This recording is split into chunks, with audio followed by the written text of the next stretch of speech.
Baiklah, Assalamualaikum warahmatullahi wabarakatuh. Kami dari Waalaikumsalam warahmatullahi kelompok wabarakatuh. 6. Di sini kami akan menginterpretasikan hasil diskusi kami, yaitu tentang analisis laporan keuangan, common size analysis. Di sini kami terdiri dari 3 orang, yaitu saya, Wike Januriati, kemudian ada Yelia Pinky Marwazi, kemudian dengan Yelia Pindi. Baiklah, untuk pembahasan pertama kepada teman saya, Yelia Pindi Tiara, dipersilakan. Baik, Assalamualaikum warahmatullahi wabarakatuh. Saya akan menjelaskan analisis common size pada bagian laporan laba rugi. Yaitu yang pertama ada tabel rasio common size laporan laba rugi. Berdasarkan hasil perhitungan pada masing-masing komponen dalam laporan laba rugi pada PT Alakasa Industrindo Tbk periode 2017 sampai 2021 dengan menggunakan analisis common size, yaitu dengan rumus elemen laba rugi dibagi penjualan dikali 100%. Maka penulis menyajikan hasilnya ke dalam tabel dan grafik sebagai berikut.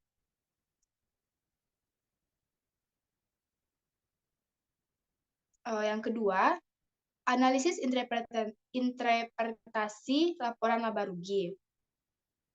Dari hasil analisis common size laba rugi pada grafik di atas, bahwa PT Alakasa Industrindo di tahun 2017 sampai tahun 2021 yaitu memiliki penjualan bersih menjadi dasar perhitungan, yaitu 100%, yang terdiri dari beban pokok penjualan yang mayoritas memiliki proporsi berkisaran 98,79% dan 1,22% untuk laba kotornya. Laba usaha pada PT Alakasa Industrindo Tbk ini sendiri cenderung mengalami penurunan pada tahun 2017 sampai tahun 2021. Hal ini disebabkan karena memiliki proporsi di bawah 1,12%. Kemudian, pada laba sebelum pajak dan laba tahun berjalan cenderung menurun dengan proporsi di bawah 1%. Tetapi, dalam hal ini, jumlah penghasilan komprehensif pada perusahaan mengalami peningkatan dengan proporsi kenaikan 1%. Hal ini disebabkan oleh tingginya beban pokok penjualan yang diproduksi oleh perusahaan setiap tahunnya, serta penjualan yang terus meningkat pada setiap tahunnya. Yang ketiga, yaitu kita masuk kepada dampak dan risikonya sendiri. Pada laporan laba rugi ini sendiri, perusahaan cenderung membangkitkan hasil dari penurunan yang mereka dapatkan karena pada tahun 2017 sampai tahun 2019, perusahaan mengalami laba yang menurun. Kemudian, karena adanya masa pandemis, setiap perusahaan berusaha meningkatkan kembali laba tahun berjalan di tahun 2020 ke tahun 2021 dengan kenaikannya 0,50%. Jika laporan laba rugi setiap tahun mengalami ketidakstabilan, maka PT Alakasa Industrindo ini sendiri akan menyebabkan penurunan kinerja perusahaan. Kinerja perusahaan tersebut jika terus menurun, maka hal ini akan berdampak pada keberlangsungan perusahaan atau going concern. Maka hal ini juga akan berdampak pada investor yang ingin membeli saham pada perusahaan Alakasa Industrindo ini sendiri. Yang keempat yaitu ada simpulan dari analisis common size laporan laba rugi ini sendiri. Pada laporan laba rugi PT Alakasa Industrindo Tbk pada tahun 2017 sampai dengan tahun 2021, laba yang didapatkan oleh perusahaan menurun drastis.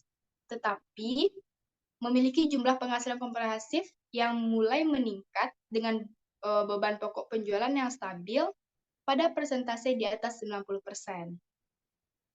Yang kelima ada rekomendasi. Menurut penulis, menurut kami kelompok 6, seharusnya PT Alakasa Industrindo Tbk dapat melakukan peningkatan kinerja dan dapat menyesuaikan beban pokok penjualannya. Hal ini dilakukan agar dapat meningkatkan keefektifan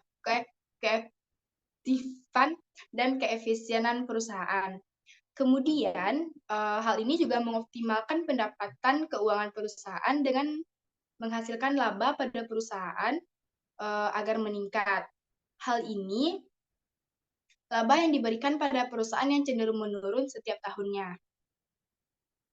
Baiklah, selanjutnya saya kembalikan kepada moderator. Baiklah, terima kasih kepada Yeria Pindi Tiara. Untuk laporan posisi keuangan, saya akan menjelaskan tentang analisis laporan posisi keuangan pada PT Alakasa Industri Indo.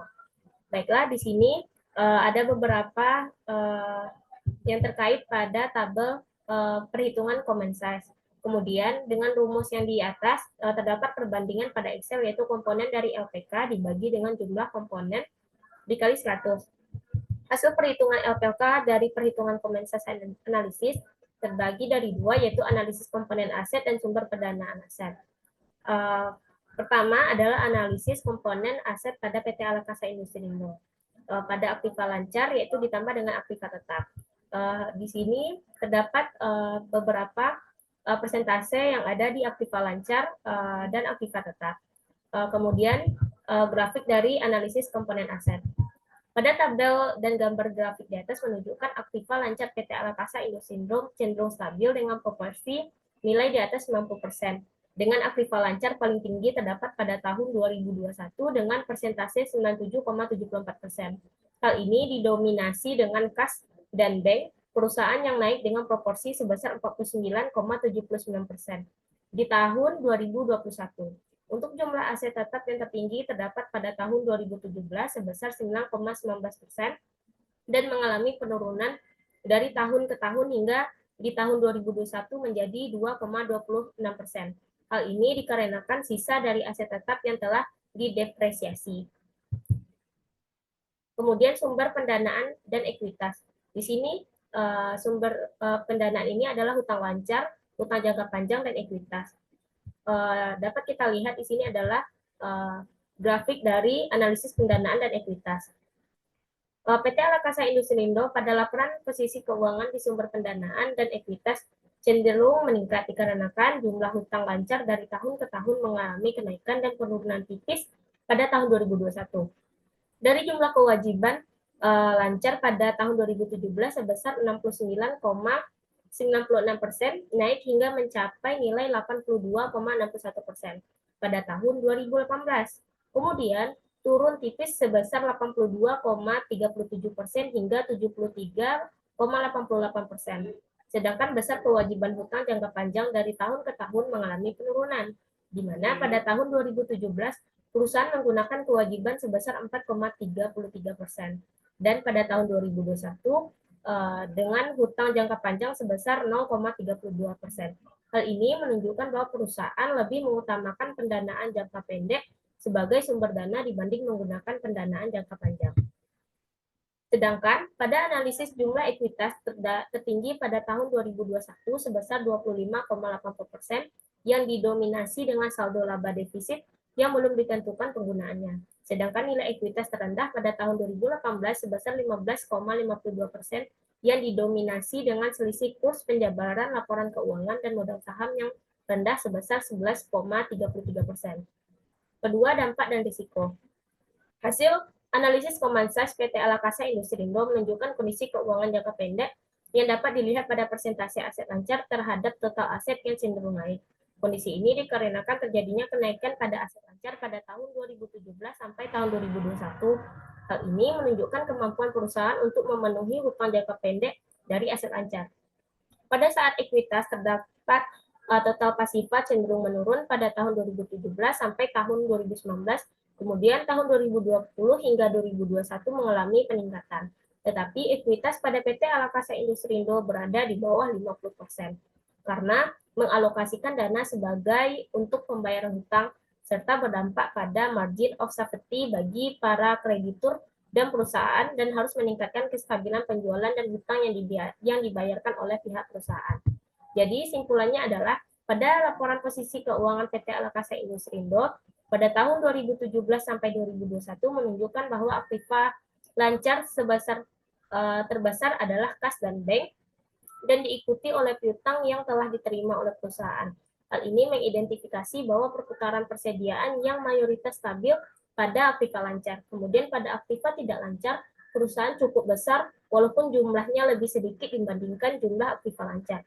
Kemudian pada sumber pendanaan dan ekuitas perusahaan cenderung menurun, cenderung menunda pembayaran hutang lancar, maka jumlah yang ditumpuk dari hutang lancar tersebut yang memperlihatkan bahwa perusahaan membuat laporan tersebut stabil, tetapi perusahaan cenderung menutupi kerugian pada perusahaan PT Alakasa Industrindo ini. Baiklah, untuk materi selanjutnya akan dijelaskan oleh Pinky Marwazi. Baiklah, saya akan membacakan laporan posisi arus kas. Yang pertama, tabel rasio common size laporan arus kas. Berdasarkan hasil perhitungan pada masing-masing komponen dalam laporan arus kas pada PT Alakasa Industrindo Tbk periode 2017 sampai dengan 2021.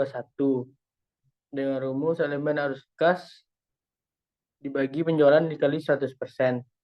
Dengan menggunakan analisis common size, maka penulis menyajikan hasilnya dalam tabel dan grafik sebagai berikut.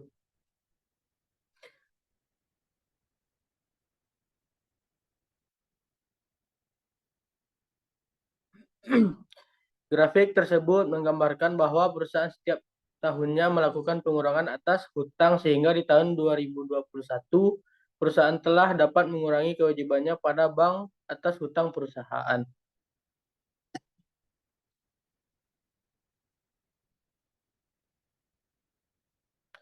Grafik C2 aktivitas investasi laporan arus kas seperti pada gambar berikut.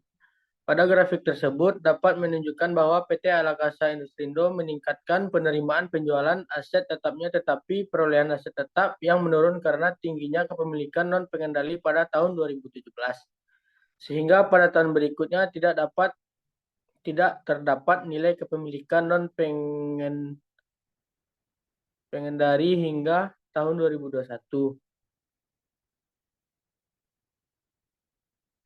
Grafik 3. Aktivasi pendanaan laporan arus kas seperti gambar tersebut. Pada grafik pendanaan PT Alakasa Industrindo dapat dilihat bahwa perusahaan melunasi pembayaran pinjaman bank dengan telah menurunnya utang pada perusahaan.